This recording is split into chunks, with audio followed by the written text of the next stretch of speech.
I create the space by being vulnerable myself. Like I do all the assignments alongside them because I'm like, look, I need this just as much as you all do. Like I'm not done. I'm not fixed. I'm not Yeah, perfect. never. I'm like, I need to be training also. So I'm doing this. It's like an aerobics instructor. I'm like, I'm doing this to stay in shape too.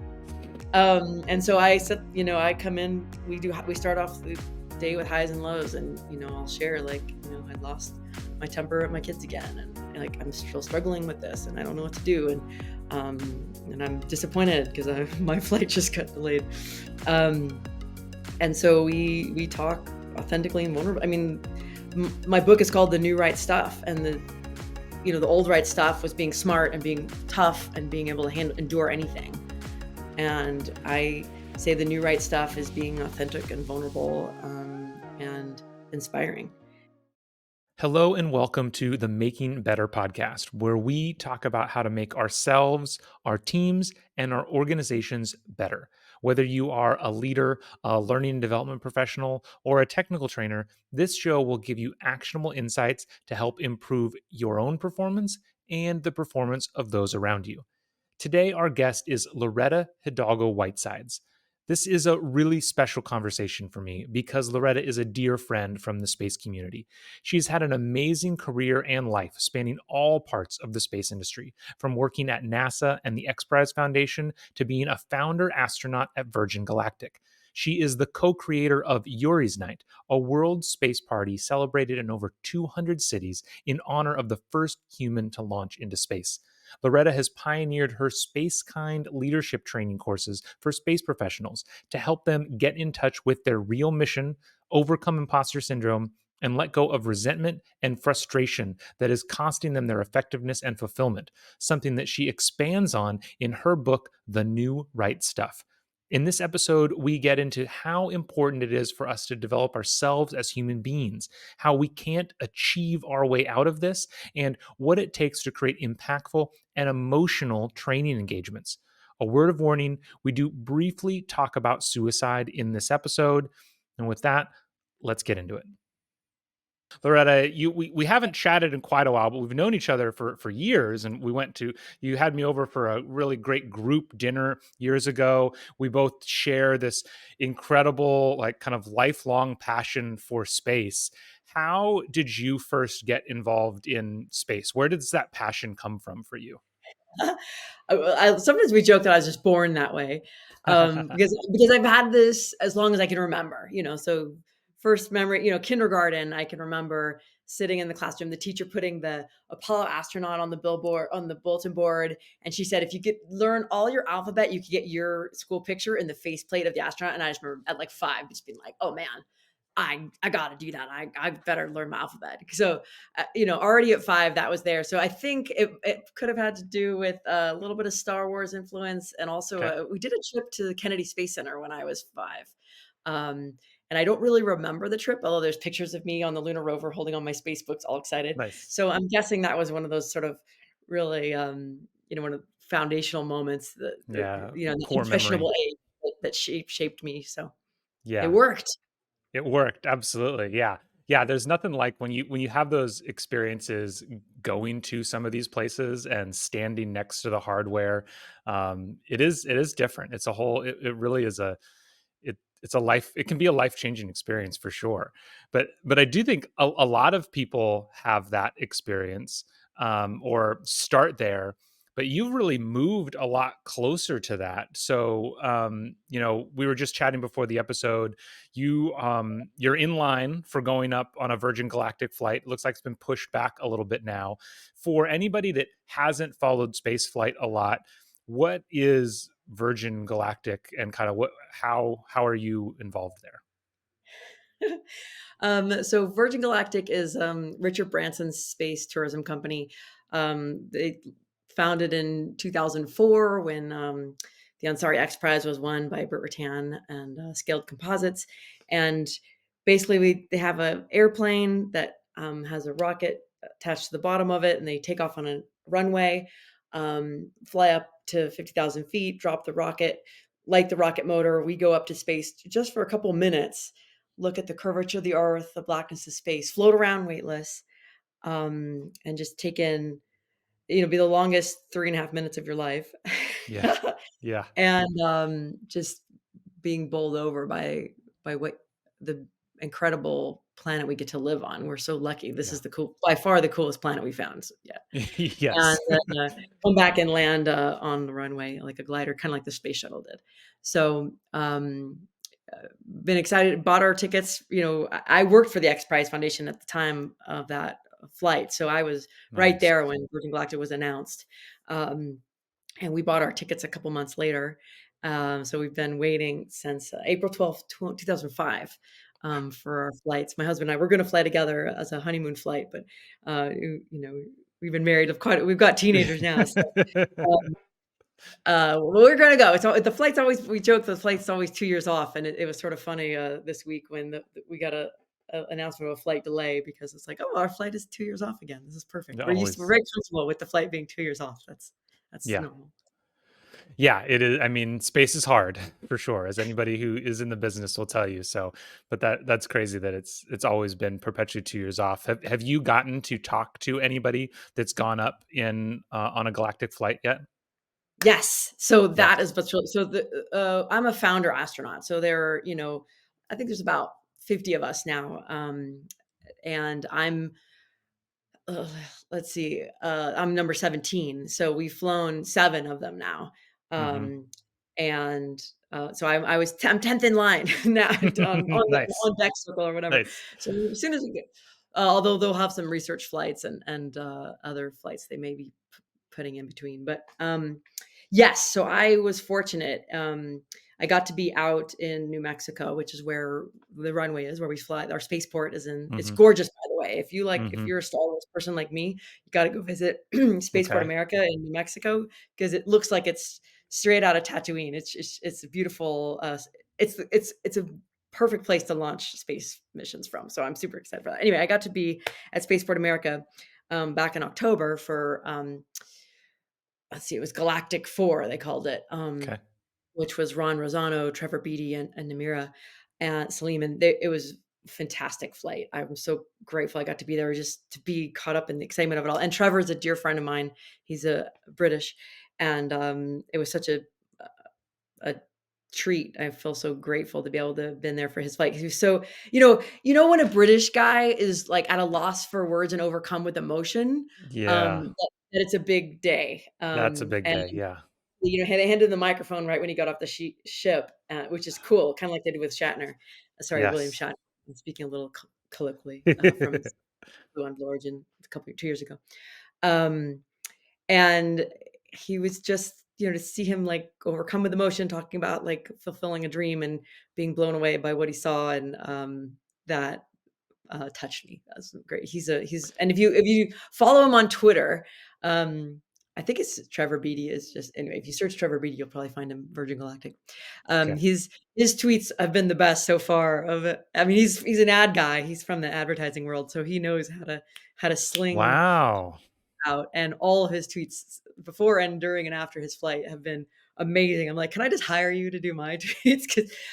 So he's a lot of fun. So it's great to get to be there to be firsthand experience that and That turn and I'm get some insights into what I should be expecting for when we do ours. Exactly, yes. I mean, yeah, that had to have been amazing. I mean, because I've just for anybody, kind of what you're talking about, the term of art for it is the overview effect. This feeling that people get when they see when they can really see the curvature of the earth. And for anybody who has, go back and either watch It Sounds Like This flight, or definitely the thing that I was amazed by was when William Shatner came down after his Blue Origin flight. And this is William Shatner, somebody who has been on screen for longer than most people have been alive. Like, it's what he does. He just is out there talking. And for this man to just not be able to find the words to Mhm. describe what he experienced, I think it was a real testament to just how powerful of an experience that must be, and why these kinds of things are important. Because I think, it can get it can the talk of the tourist nature of it can sometimes diminish the importance of what having more people having these experiences could do for us as a species, I think. Absolutely. Yeah, that's the part I get excited about. It's like, Yeah. it's powerful enough to sort of wake you up and shake you out of whatever, rut or autopilot we're in, and Yeah. get realize what's important. And that's what we all want, is Yeah. to, not get caught up in the day-to-day or the minutia or the trivia or the upsets, but, um, focus on what matters, and make sure we're it's just like you did at 9/11. I mean, Hmm. those really intense moments, make you realize, hold the people you love close, and appreciate every breath, and it's beautiful. Yeah. Yeah. Absolutely. And then so you had been involved with the X Prize, you then got involved with Virgin Galactic, got on the list to fly there. We've done a lot else. So you have your space kind leadership course. Where did that come from? How did that get started? And what I honestly even don't know a whole lot about it. Yeah, that's a good question. I there's like so many pieces of the origin story, I'm sure. but um, the crystallizing moment was, in 2014. um, I was out in Mojave, for one of our test flights, and that was the day, that the feather mechanism was deployed early, Mm, and the wings came off the ship, and we mm, had a we call it a bad day, a disaster. We lost the yes. spaceship and Yeah. we lost a pilot, Hmm. and it was a very hard day, and it reminded I was 6th grade when Challenger disaster happened, when we lost our first space shuttle, and then Hmm. in 2000 and then I worked at Johnson Space Center at NASA, and really felt, um, like it was important to make sure that never happens again, that we learn the Hmm. lessons from it, and, learn to take care of ourselves and each other, and have tough conversations, and, um, it to me, it's always been a very human problem. It's not a Hmm. technical issue. 100%.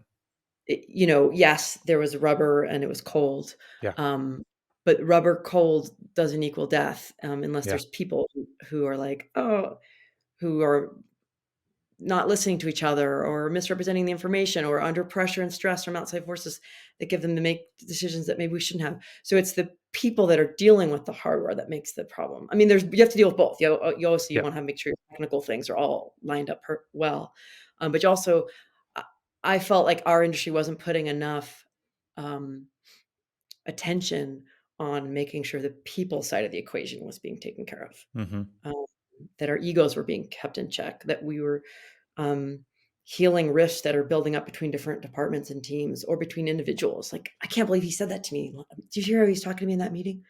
Oh, Hmm. he drives me crazy. And when you have that kind of tension building up between humans, it's gonna compromise our work. And what we do is so technical and so precise that those things can, have disastrous consequences. And so, Yeah. after the Columbia accident, I was like, I can't believe in 2003, I said, I can't believe we did this again. Um, and I really felt like it was my job to help us learn those lessons that we hadn't learned, before. And then when it hit so close to home, I was like, okay, Hmm. I've got to do something. And so 20 that was October 2014. That spring, we launched the first ever Jedi training at Virgin Galactic, and I mean, it was completely ad hoc. We did it in a conference room. It was not from on high. It was like I said, "These are my friends," so I just said, "Come." Yeah. I put Let's do flyers. this. Who wants to develop themselves? Who wants to be a Jedi? We're doing this, um, and we just created this new hero's journey for people to go on to deal with their own insecurities, to deal with their own, like, because that's a lot what brings these tensions. It's like, Yeah. I'm triggered by you because I've got something going on with me, and so just Hmm. giving them, the chance to step back and see some of those dynamics and be like, "Oh, I did do that. Like, oh, that was me. Oh, yeah, I wasn't Matt. That was me." Help them get some power and agency, and help. I had a guy come in and say he had a 0% relationship with a colleague, and as somebody who's going to fly on this Wow. spaceship, Yeah. You doesn't don't sound want good. that. It doesn't sound safe. Um, And I remember at the end of the course, sort of checking in with him, like, "Hey, how's it going with that guy?" He's like, "Yeah, I think it's like at about 80%. Our relationship's like 80% now." I'm like, "Wait, what? Wow. How did Wow. you go from 0% to 80%?" I'm like, "Did you like talk to him or something?" He's like, "No." He's like, "I just realized that it was a lot, how much what I was bringing to it, and I stopped doing that, and Yeah. like all the drama went away." And I was like, Wow. "Great, great." Wow. So that's how it started. I mean, there's a lot more to it. I mean, I started to learn all this stuff because when I was in graduate school at Caltech, I was doing a PhD in biology. Well, I didn't finish the PhD, don't worry. Um, my life started to fall apart, and I realized that my overachiever, I'm going to be a NASA astronaut. I'm going to be the first woman on the moon. I'm Mm. going to achieve my way out of this into joy and fulfillment. I realized there's no cheese down that tunnel. That wasn't going to work. Yeah. I was miserable then, and I was going to keep being miserable. That another achievement on top of it wasn't going to fix it. And so I started the hard inner work, the inner journey to like who I am, and I was so grateful for that intervention in my life at 27. Changed the course of my life, helped me heal my relationship with my dad, helped me open up the possibility of romantic relationships for me, and open up family and have kids and we Yeah. have a grandfather, all these things that wouldn't have happened otherwise Yeah. if somebody Yeah. hadn't like, "Hey, wake up, change path, like interrupt." So that's I what I'm trying to put forward. Yeah, I can't think of a better the way you just said it was so amazing of I'm going to achieve my way out of this. It's it's just the lie that so many of us tell ourselves. And yeah, for anybody who's been on any kind of self-development journey, feel like they hit rock bottom, find, work their way back out. That's so the root of so much of it is just this, or it can be for a lot of people. It certainly was for me, this idea that um to go down a whole another rabbit hole of fantasy instead of sci-fi. I'm a big fantasy book fan of like the Great. Wheel of Time, Yes. and that's the whole arc of the story is the main character just for you know what seems like 80,000 pages because Robert Jordan never stops writing.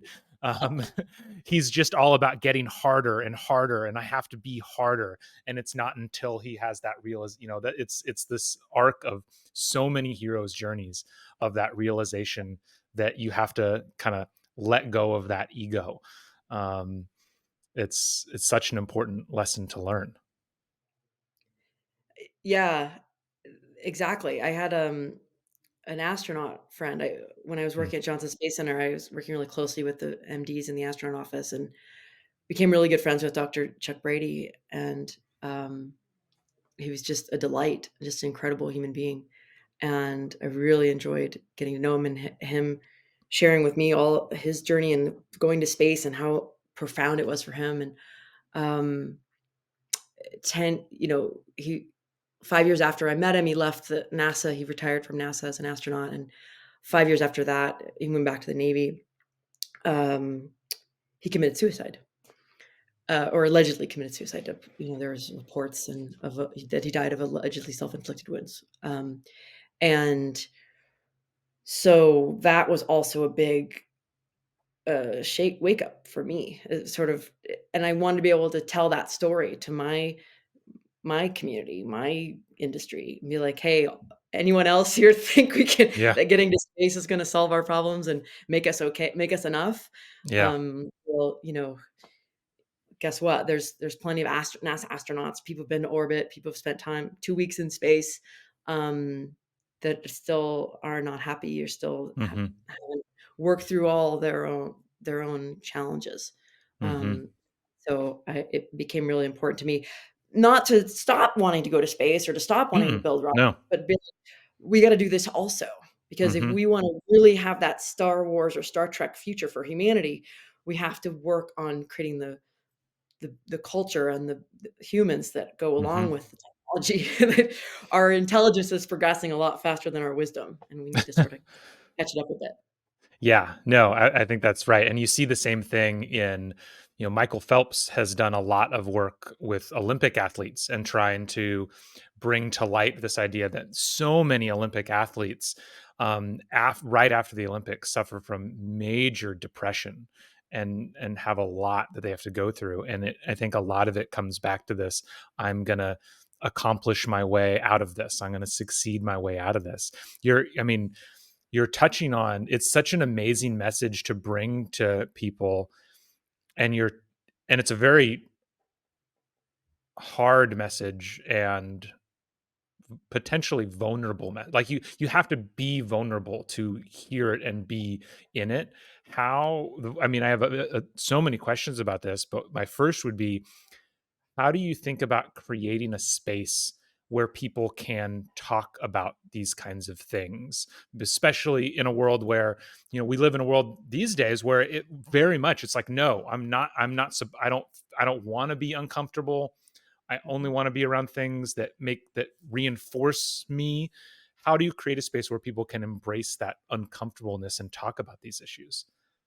Yeah, I think that's my favorite part of Space Kind training, or what I'm most proud of is that we do create that space, um, and it is really magical. It's like no other Zoom call you'll have this week, I say, um, 'cause and I think we have that because I create the space by being vulnerable myself, like, I do all the assignments alongside them because 'cause I'm like, "Look, I need this just as much as you all do." Like, I'm not done, I'm not fixed, I'm Yeah, not perfect. never. I'm like, I need to be training also, so I'm doing this. It's like an aerobics instructor. I'm like, "I'm doing this to stay in shape too." And so I come in, we start off the day with highs and lows, and, I'll share, like, I lost my temper at my kids again, and, like, I'm still struggling with this, and I don't know what to do, and I'm disappointed because my flight just got delayed. Um, and so we talk authentically and vulnerable. I mean, my book is called The New Right Stuff, and the old right stuff was being smart and being tough and being able to endure anything. And I say the new right stuff is being authentic and vulnerable, and inspiring. And that's what we need now. And so yeah, I share in the book, I share a lot of my stories and my journey and my faults. And luckily when I create that space and open up that space, people step into it and Yeah. will start off like when we do introductions. The first class is just introductions, and the way is what we same thing we did at our dinner, Earthrise dinner, where you were, is we share something that we struggling with, Hmm. and then you share what you're on Earth to do, your mission, your vision. And it's fascinating because people will share the most incredible things that they're struggling with, they're dealing with, and it's so raw, it's so real, and like Mm. aging parents, cancer diagnosis, being being laid off, like bulimia.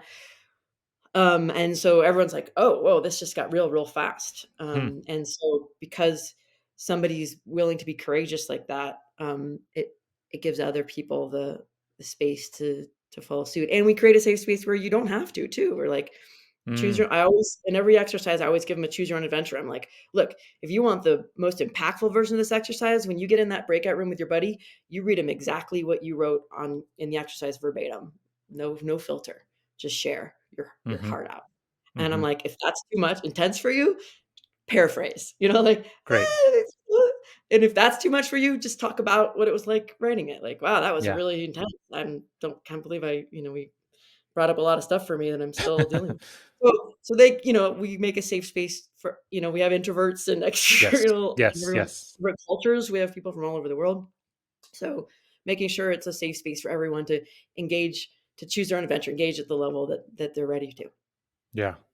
Yeah. I think for any other facilitators watching or listening, I think it's a really good sense of, I think, to think about how you start any kind of facilitated session, and that to really realize that you're setting the stage for how things are going to go.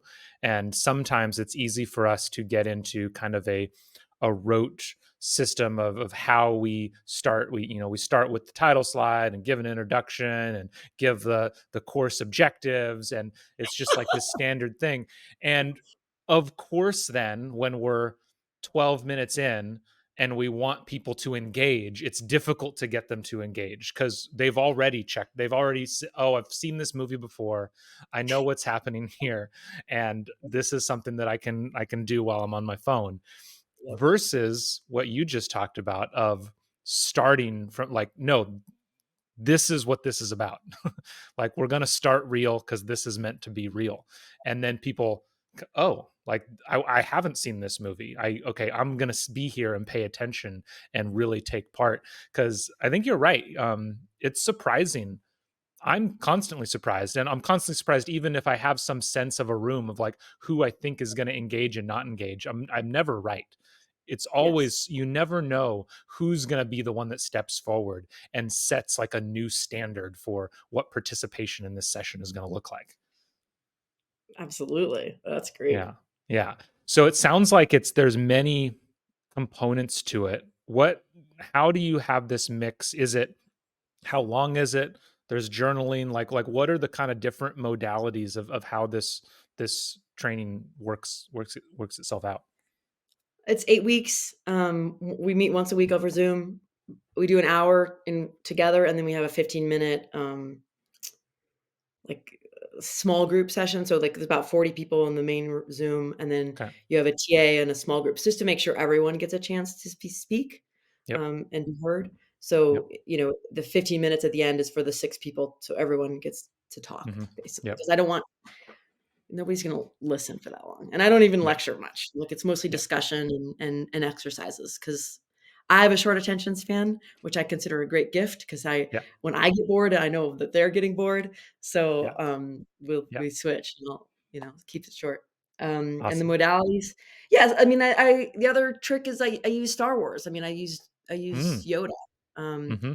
and, when we used to meet in person at Galactic before COVID, I'd show clips from the movie, and, you have Yoda on screen, and people, it's just, and he talks about the Force, and it just, the music, John, Williams, you're just like, I'm in. Like, what do I need to do? I want to train.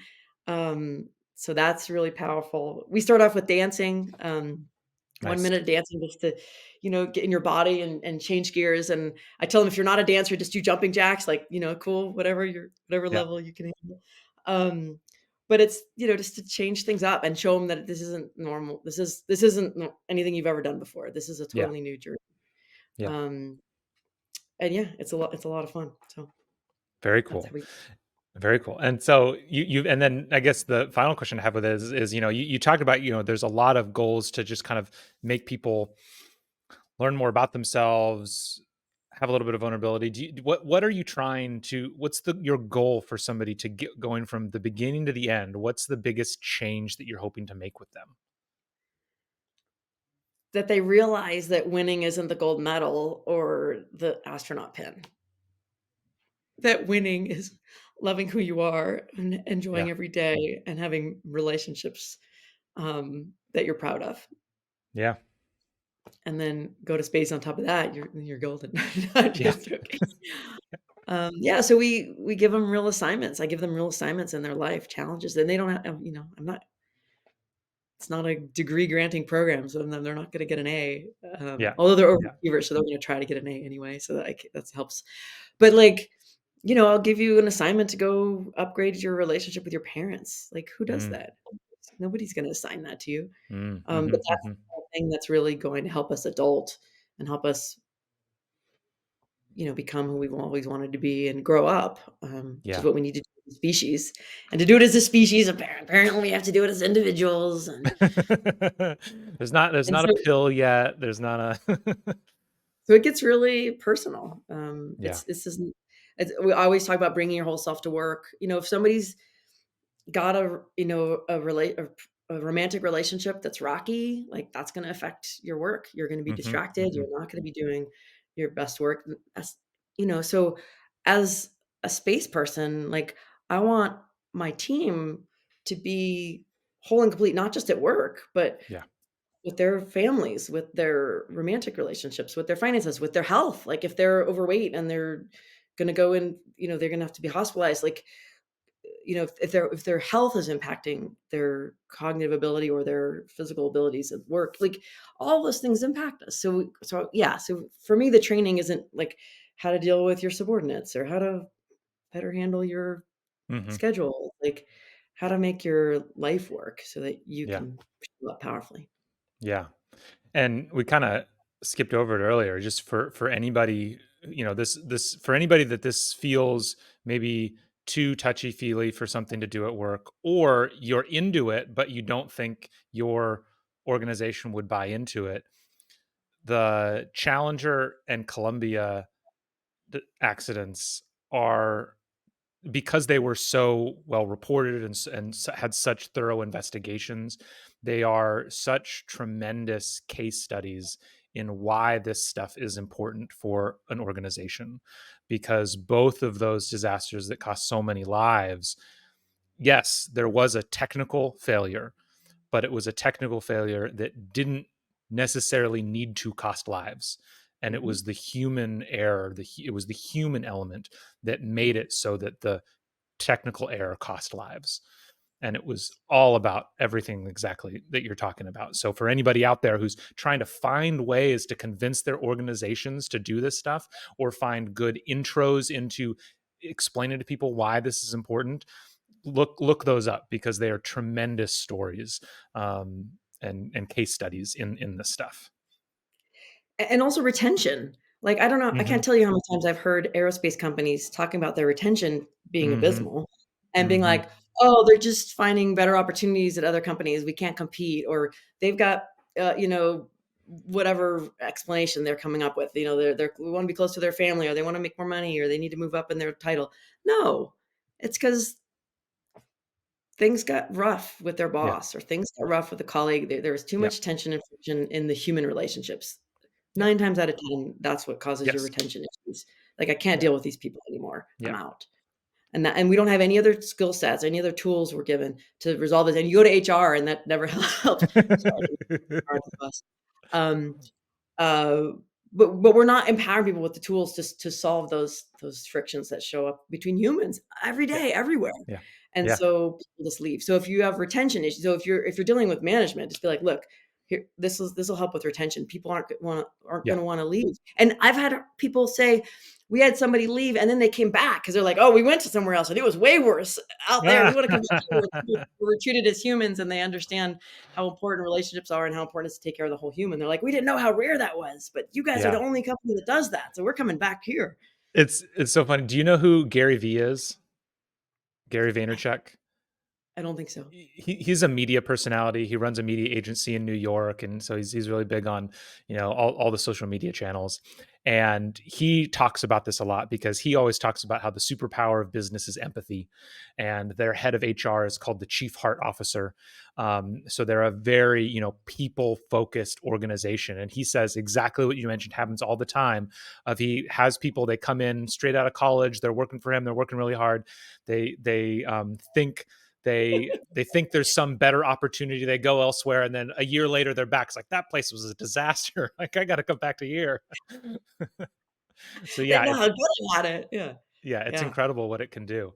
Well, Loretta, this has been a lot of fun, a great conversation. I want to kind of close it out with a few questions that I try to ask every guest.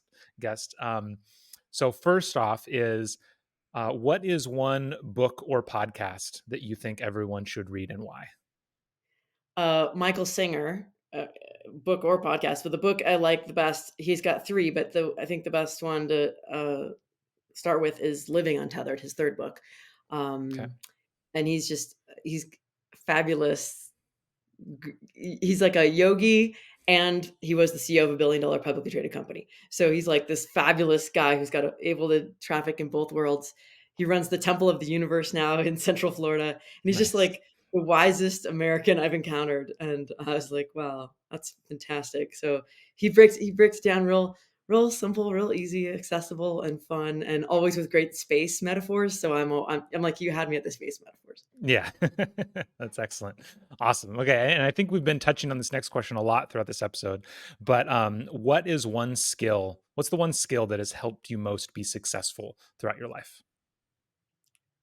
Um, it's called Getting Off It, which is something I learned at Landmark. It's just like being able to let go of your upsets or resentments. Mm, And the faster you can do it, the better. I'm still not as fast as my daughter. She's really good. Um, and it's just like, instead of just letting it eat you up, like when I'm upset about, or if I'm pissed off at something, like it's hurting me way more than it's hurting them. yeah. And so learning to like just like let that go. Because so then I can function again. I can become a high functioning human again instead of just Mhm. just like a tornado of grievances. Yeah. Um, it's a superpower, and you walk around and you'll see people flying off the handle about their upset or their righteousness about this or that, and they might be right, but they're also miserable. So Yeah. being able learning, seeing that and being like, oh wait, I don't need to do that anymore, and like learning, practicing, like just letting it go. Yeah. I want to enjoy my dinner tonight. Have a good Yeah. time. It's funny that just triggered a memory in me of I'm listening to Elon Musk's interview on the Lex Friedman podcast that just came out yesterday, I think. And at one point, he's talking about how um, just go watch like a group of chimpanzees, and that's just your limbic system in real time, right? Like Yep. how it's just like extreme emotion, and you touch somebody and they fly off the handle, and like it's all in there, and it's just like we just have other stuff built on top of it that you got to um, learn to let the newer parts control you rather than the older parts. That's great. I love it. And then the final question, you've gotten to work with a lot of different people. You've been inside a lot of organizations. What's the most common opportunity you see for organizations to improve talent development? Making it personal, making it human. If you're Mm, the lead for development, like be vulnerable, be authentic, share yourself. Skip that whole PowerPoint slide, skip the objective slide. Just get real with people and give them the space to be real, and they'll follow you to the moon and back. I love that. That is such a great place to end, Loretta. If people want to learn more about you, find out more about you, where should they go? How can people get in touch with you or learn more about you? Thank you. You can go to spacekind.org to check out the Spacekind trainings, or lorettawhitesides.com for find me. Awesome. Well, thank you so much. Have a great evening, and I look forward to talking to you again. Awesome. Thank you so much. Pleasure. Thank you so much for tuning in today. If you liked the discussion, make sure to hit like and subscribe so you never miss an episode. As a reminder, if your team is struggling keeping up with the training development demands of your organization, we want to help. Better Everyday Studios is a full-service instructional design team that can help you with everything from ideation to actual content creation and delivery. Please reach out to us using the link in the episode notes below. Have a great day.